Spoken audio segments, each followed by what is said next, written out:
It was the end of an era today. The Iowa Air National Guard held an inactivation ceremony for the 133rd Test Squadron in Fort Dodge. Local 5's Alex Fulton shares what the closure means for the community.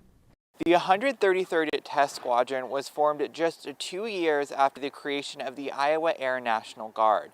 The mission may now be over, but the legacy will live on forever. There wasn't a day that I didn't cherish having this job with the people I worked with. From 1972 to 2010, Alan Goshi served at the 133rd Test Squadron. Every day I tell people you could not buy this experience for money because of the brotherhood. Goshi tested new equipment and technology before airmen brought it out on the battlefield. We were creative in improvising and overcoming many things as we went together as a team. So it was always the team thing. After over 75 years of service, the Iowa Air National Guard base's flag is now being retired. It's all because of reorganization efforts made by the U.S. Air Force. I think, as we look to the future, this is going to be more of how the Air Force begins to restructure itself, and these events will continue to occur. The 133rd Test Squadron employed around 130 airmen who are encouraged to transfer to Iowa's 2 other Air Force bases.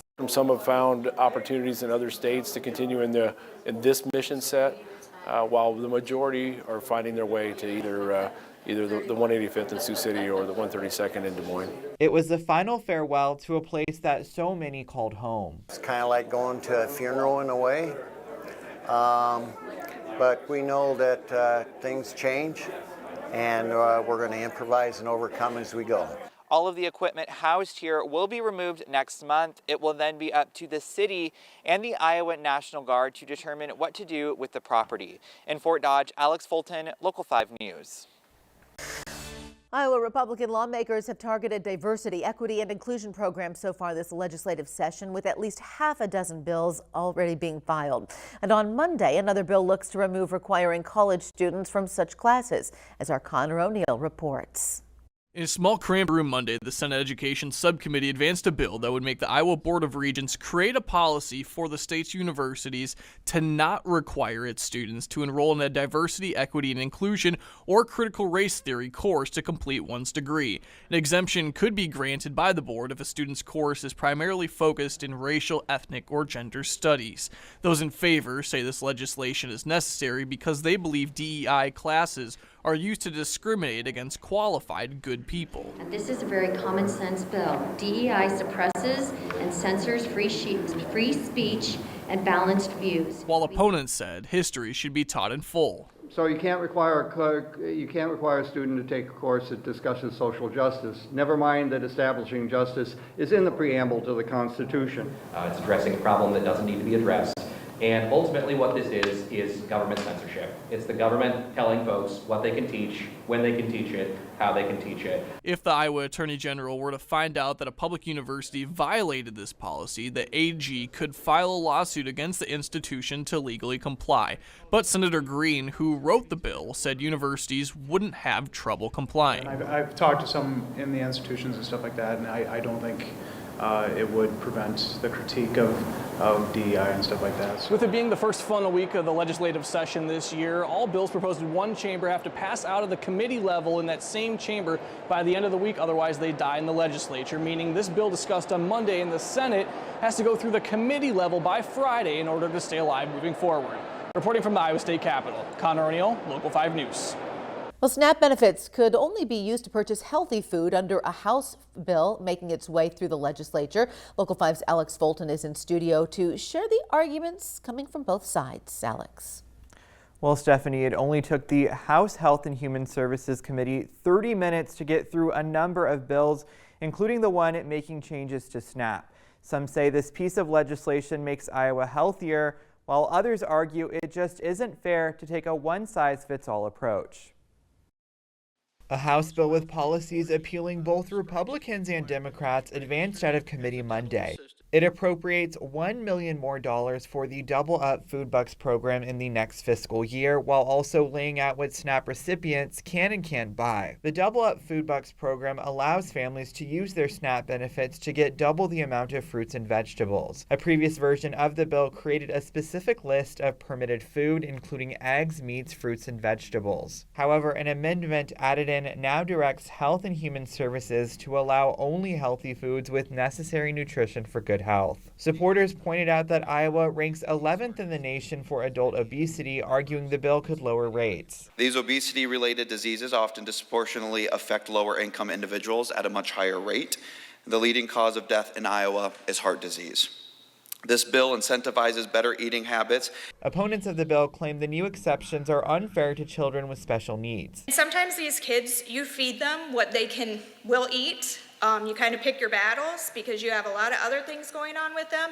And there is sometimes really unhealthy foods that are the only ones that they'll eat. If the bill becomes law, HHS would still need approval from the USDA to implement the proposed restrictions for recipients. Middle schoolers in Iowa may soon have the option to participate in a hands-on firearm training and hunting course. That's because House lawmakers passed a bill through subcommittee hours ago that would offer such a program as soon as the fall of 2026. Our Connor O'Neill shares how the bill works to protect students during training. A bill in the Iowa House would require Iowa schools to offer 6th through 8th grade students a class that would provide them with hands-on training and teach them about firearm safety, handling and storage, the state's hunting laws, ethical hunting practices, outdoor survival skills, and first aid. Those leaning in favor said Tuesday it can't hurt to get kids more adept with hunting and by providing students with more things to learn. So I think that there is a want out there for this. And having it as an extracurricular activity is great. Because we need more hunters, more fishers, more trappers in the state.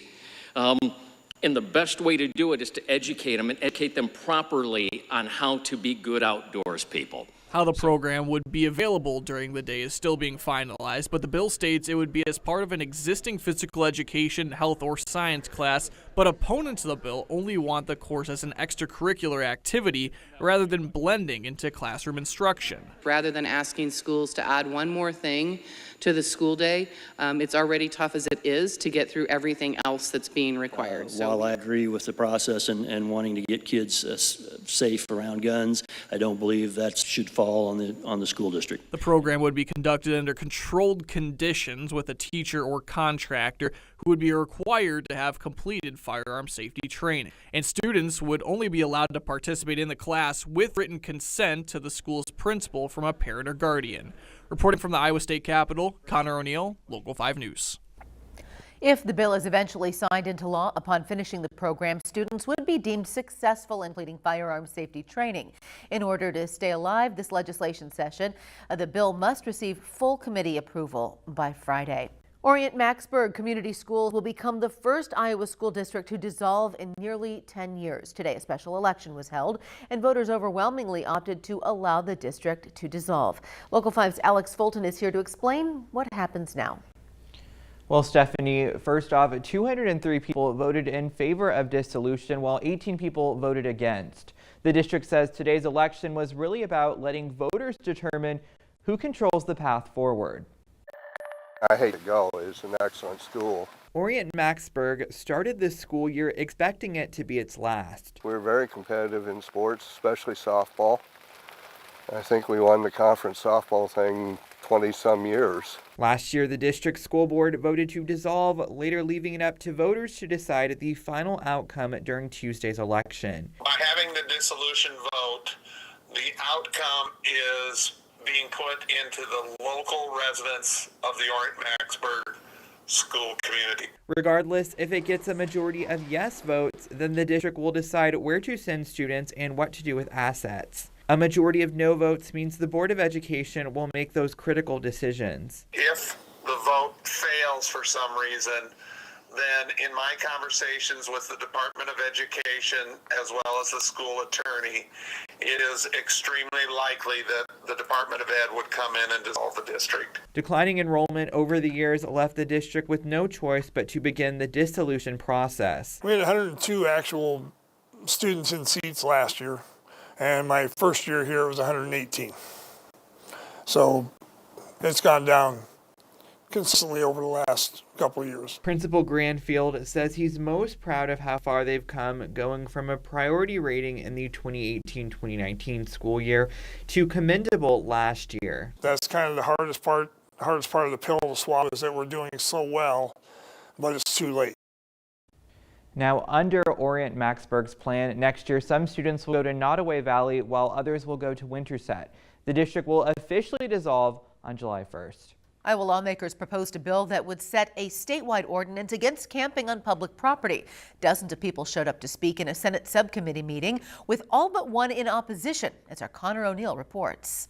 A bill filed in the Senate this week drew over 300 comments online and led this room Wednesday to be tightly cramped as lots of people spoke out against the legislation that says a person would not be able to use public property for sleeping, camping, or long-term shelter. Homelessness looks different in rural areas versus urban areas, but these are individuals, these are families, they have nowhere to go, they deserve our help and not our shame. If that person were to violate this policy, law enforcement would issue a warning, but if that person does not leave, they would be put in jail for up to 30 days and issued a fine up to $855. Opponents of the bill added it is not a crime to be homeless and more resources should be put toward providing housing and services. You should have an area where you can go and camp or you can stay where you want. I'm just surprised. I'm shocked. $800 fines for people who really don't have any money or are down on their luck. We've got to think of something else. This is the first time this session I have pleaded with colleagues. If we want to do something, let's work together in the intersession and come up with an Iowa solution. Please, let's not move it forward. While those in favor argued this bill does not discriminate and is meant to create a consistent statewide policy. I want to emphasize this is not intended to criminalize homelessness. The goal here is to move folks off the street and connect them with shelters and other supportive services. We have to address campsites that may be in areas where it's disrupting businesses or disrupting other people's homes. The bill also states counties could enforce its own ordinance to designate portions of public property for camping up to a year for people experiencing homelessness. Senator Westerich was the only person to vote in favor, leading the subcommittee to postpone the bill for now. From State Capitol, Connor O'Neill, Local 5 News. A House subcommittee just passed the bill. Even though the Senate tabled it, it could become eligible for floor debate as soon as next week. Last night, the president announced another set of tariffs are on the way. As Local 5's Alex Fulton reports, they're expected to put a strain on Iowa farmers. Well, Stephanie, President Donald Trump admitted himself last night that there will be an adjustment period with the tariffs. He said in the end, though, they will ultimately only help farmers. If you don't make your product in America, however, under the Trump administration, you will pay a tariff. In his address to Congress, President Trump announced new tariffs coming on April 2nd. They're called reciprocal tariffs, meaning all countries that currently have a tariff on U.S. goods will get the same tariff put on their exports. For Iowa farmers, it's likely that we will not see an economic benefit from this. There will be damage that's done. As to how it'll affect farmers, Iowa State economics professor Chad Hart suggests looking back at Trump's first term. What we saw was agriculture suffered economic damage, and in fact, then President Trump provided economic assistance to agriculture to help offset those losses. Hart says a select group of growers could benefit. Producers of avocados may gain in market and in price, boosting their revenue, but for producers of corn, soybeans, wheat, pork, beef, we will not see those same sorts of gains. Senator Chuck Grassley backed the president, saying the tariffs will only help farmers. I would expect people that are finishing hogs that come in from Canada as baby pigs and are fed to 260 pounds, and you got a tariff on that, it could affect the profitability of raising and finishing pigs. On the other side of the aisle, Iowa Democratic Party Chair Rita Hart fears history could repeat itself with the latest round of tariffs. Last time when the tariffs went into effect, the result was that the taxpayer had to step up and bail the farmers out. That is, again, a stretch on the overall economy. Now, the economist I spoke with stressed that the true impact on farmers remains to be seen. He says that Trump has reversed course and repackaged other sets of tariffs in the past. Firefighters face a much higher risk of developing cancer than those in other professions, but the Des Moines Firefighters Union says current Iowa law is failing to do right by them. The union is renewing their fight at the State House, advocating for a bill that would expand medical coverage and prevention efforts for those in the fire service. Local 5's Megan McPherson sat down with the wife of one fallen firefighter who is joining in on that fight. All he ever wanted to do from the time he was little, looking back at his books that his mom made for him, what do you want to be when you grow up? It was always, I want to be a firefighter. It's easy for Kelly Stokes to tell her husband Brian's story, a career firefighter who dedicated his life to the fire service. He loved it. He was very proud to be a firefighter. But Brian was forced to swallow his pride when he received an unexpected diagnosis in early 2022, pancreatic cancer. My heart just sunk, and I could tell how scared he was, and I'd never seen him scared of anything before, so to see him like that, I knew it was really bad. Genetic testing for the disease came back negative, leading Brian and Kelly to believe that his cancer was a result of the job.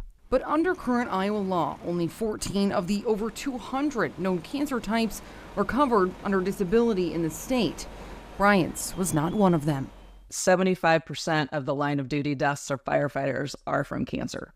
So it's pretty likely that his cancer was from the job. A bill that would redefine the definition of cancer to include all types and grant $1 million in state funding to cover cancer screenings for first responders is showing promise at the State House, passing out of a House committee Wednesday. Kelly, alongside the spouse of another Des Moines firefighter lost to cancer, travels to the Capitol each time the bill is discussed, with full support from the firefighters carrying on their husbands' legacies. It's time for the state of Iowa to show up for our first responders.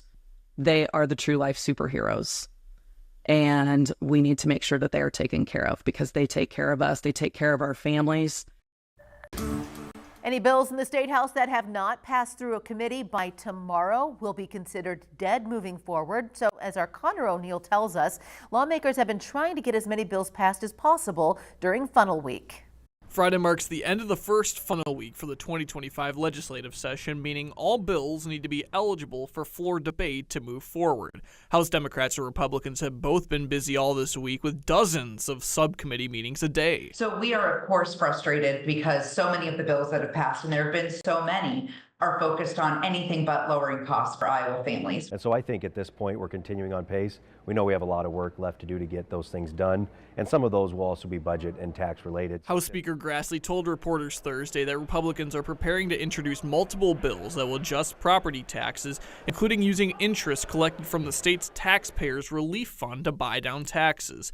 But House Democrats want to make sure there's actually impact with this bill before deciding to agree with their colleagues across the aisle. Instead of a complicated bill that moves the shells around and taxes are going up one place and down another place, we need to make sure that Iowans will know after this bill is passed that their property tax bill is lower. Senate Republicans introduced a bill this week that would give the governor a $100,000 raise in 2027 and increase state lawmakers' salaries by $20,000. Grassley said he believes this is a bipartisan issue. But if Iowans want to have good representatives here that can not just be people that are wealthy or just retirees, I think we need to be very careful about how we approach this, that we do want to encourage people to run in the legislature that represent everyday Iowans in a very broad way. That bill adjusting salaries of Iowa's lawmakers is now eligible for floor debate in the Senate, meaning it survived funnel week. From the state capitol, Connor O'Neill, Local 5 News. Well, tonight we continue to follow layoffs affecting Iowans. Lutheran Services of Iowa has announced it will be laying off over 20 employees. Larissa Leone joins us to explain why the nonprofit organization made the difficult decision to implement these mass layoffs. Larissa. Yeah, Stephanie, they say that there was a bunch of employees that they had early, 374 positions, and now 28 of which have been eliminated. The president of the nonprofit stated that one specific department was particularly affected by these layoffs, which she says are a result of changes implemented by the federal government. Lutheran Services of Iowa, also known as LSI, has been operating for nearly 160 years. However, a team that aims to help immigrants and refugees settle in Iowa has recently experienced a significant reduction in staff. We've given notice to 28 employees that are in our resettlement services line, which is one of about 6 other service lines that we have. LSI CEO Renee Hardman indicated that the nonprofit's operating budget stands at $32 million, and the resettlement program accounts for just over 15% of that budget. It's a piece to what we do, what we're most known for, but it's really $5.8 million out of a $32 million budget. The recent mass layoffs are attributed to changes at the federal level, specifically actions taken by the Trump administration, which halted over $1 million in funding for immigration resettlement for LSI, followed by a stop order for resettlement agencies. You can't fund your ways out of almost $350,000 a month that it takes to work when we talk about all these employees. And so it is a result of the stop order, work order issued by the federal government. Hardman believes the federal government's decision to cut funding for organizations like LSI, which assists legally vetted refugees and immigrants in settling in Iowa, will have serious consequences. I think that we're going to have a serious impact on the economy and workforce and a lot of other things without the help that we have provided to people that we welcome into this country. Definitely several employees affected, and Warren has listed the end date for those at LSI whose positions were terminated as March 28th. Stephanie? Well, as the Drake Bulldogs start their journey for a third consecutive Missouri Valley Conference championship, they are led by one player who has proven that he is more than Division I caliber. Bennett Sturtz was one of the nation's best kept secrets. Not anymore. Field of 68 podcast host Jeff Goodman knows what he sees. ESPN's Fran Fraschilla made a pit stop in Des Moines to see Sturtz. Another well-known national media member chimes in. Sturtz has gone from a sophomore on Division II Northwest Missouri State to the Larry Bird MVC Player of the Year in one season. It's pretty unique. I wouldn't say it's much about me. My teammates, they help me get involved, and especially the coaching staff, they help me get in the right spots and let me do what I have to do. Sturtz had 0 D1 offers out of high school. Ben McCollum believed in him and gave Sturtz a shot in Maryville. He's grateful for Coach Mack, but those 0 Division I offers motivate Sturtz to this day. It's a huge chip every day. Even in practice, I bring it, and especially during the games, like playing other coaches and just seeing the national recognition. No one else believed in me, and just going out there and proving it every day. The previous lack of attention doesn't matter now. Sturtz is on the scene, even appearing in an NBA mock draft as a first-round pick. Seeing that my work is showing and just seeing those mock drafts, I'd be lying if I say I wouldn't see them. But yeah, I've seen them, and yeah. But I mean, it kind of comes with extra pressure, but just trying to play and get better each day. The association, a dream that Sturtz has had forever. When I was younger, saying I wanted to play in the NBA, but I really didn't think it'd be realistic. And then, yeah, just getting to now and saying, oh crap, it's pretty realistic. And yeah, younger me would be going pretty crazy right now. Sturtz is pushing the NBA possibilities aside until the offseason. For the time being, his goal is to lead Drake to an NCAA tournament berth with a Valley championship. It's playoff. Everyone's going to bring it. Everyone's going to play 10% harder. So we know that coming in, and every team in the Valley is going to bring a tough game. So we always got to be ready, and we have that 1 seed. So we're going to have a target on our back, and wouldn't want to have it any other way. In Des Moines, Jake Brand. Pressure's a privilege, and that comes with you playing well and the team playing well, and you got to take it on your shoulder, bring it with you. Local 5 Sports.